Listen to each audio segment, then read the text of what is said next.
Here's a quick reminder about naming conventions in chemistry. You have really two separate different versions. And that's going to be when you're naming covalent compounds, which are anytime you have two nonmetals or a few nonmetals involved in chemical bonding, or ionic bonding, which is when you have a metal and a nonmetal. So, for example, let's start with covalent.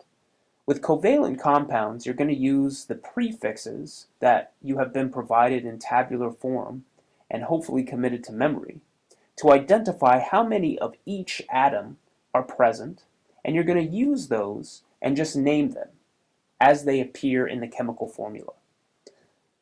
Except for the first atom, if it's 1.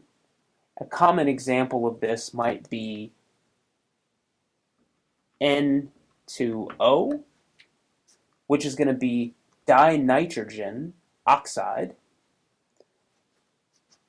versus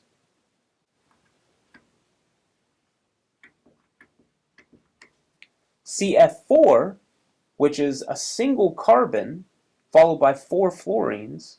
Instead of naming this monocarbon tetrafluoride, because the first atom is 1, you omit that mono prefix and just call this carbon tetrafluoride. That's what using the prefixes means. For the anion, or the last atom, you always replace the ending with "ide." So in this example, with N2O, I said dinitrogen monoxide. This is because I'm changing oxygen to oxide.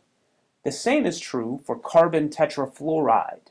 I replace the ending of fluorine with "ide." Now, with ionic compounds, things start to get a little more tricky.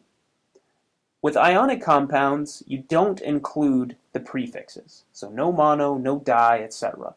You just write the cation followed by the anion. And remember, the cation is going to be the positively charged metal, and the anion is going to be the negatively charged nonmetal. A common example of this would be lithium fluoride. That's how you name ionic compounds. Lithium is an alkali metal, fluorine is a halogen. A metal bound with a nonmetal is an ionic compound, so we just write the cation followed by the anion, lithium fluoride. Where things start to get tricky is if the cation can take on multiple charges. And this is going to be true for transition metals. So remember, transition metals are found in the center of the periodic table, and those can take on multiple charges. Common example of this is iron. So in the case of iron, if it's just FeO, you know that oxygen typically takes on a 2- charge to become oxide. Therefore, in order to make a neutral compound, in this chemical formula, iron must have a 2+ charge to balance out the 2- from oxide. Which means when I go to name this compound, I need to include that charge in parentheses as a Roman numeral. Therefore, this compound would be iron 2 oxide. And this is important for transition metals because they can take on multiple charges. So for example, if you have